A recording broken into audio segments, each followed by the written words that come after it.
Social group member account needs to be set up for each member of a social group.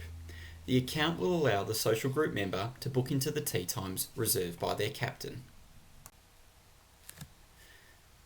Let's see how this is done. To create a new member of a social group, select the directory option from the top of the screen. On the page that loads, select the Create Member option. Once selected, the next page will allow you to enter all the relevant details for the member. For example, their first name, their last name, and then also their preferred name. You can also enter in a date of birth, and it's important to get as much detail as you can about the member and have as much accurate detail about the member as possible. So we'll put in a date of birth there, and you can also select the gender of the member. Once the general details are entered, you can then enter in the membership details on the right hand side. Now the membership number is really important to keep the naming conventions consistent with the acronym of the social golf club followed by the membership number of the golf club.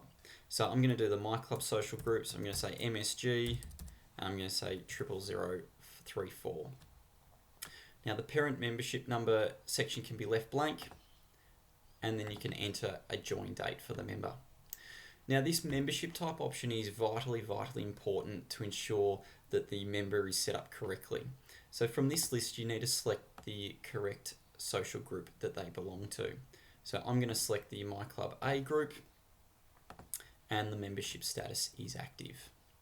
Now moving down the page on the left hand side we've got the user login details.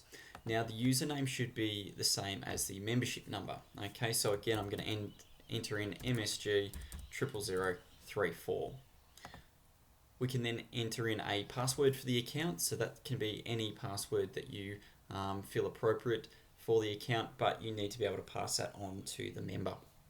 So I'll put in a password, and again you can leave the account status as active, the security code and the security role as it is.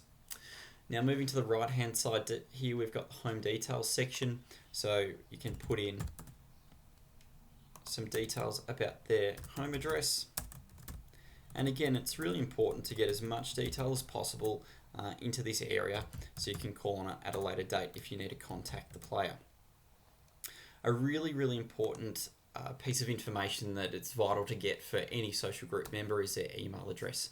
The reason it's really important to get their email address is that when a timesheet opens that has tea times reserved for their social group, they'll get sent an email letting them know that the event has been opened and prompts them to go in and make their booking. So it's really important to put in their correct email address. There we go. Also their contact details, again as much information as we can in regards to their contact phone number, their mobile phone number, their work number, all of that. Look, it's not a requirement that you get all of those details, but as much detail as you can is fantastic. Once you're happy with the setup of your member, you can just click the insert option. I'd always recommend before clicking insert that you go back and ensure that the membership number that you've given the member is correct, that their membership type is correct, and that their username matches their membership number. Once all of that's correct, you can then click insert. Once you click insert, that member's account will now be set up. You can then provide them their login details and they'll then be an active user of the system.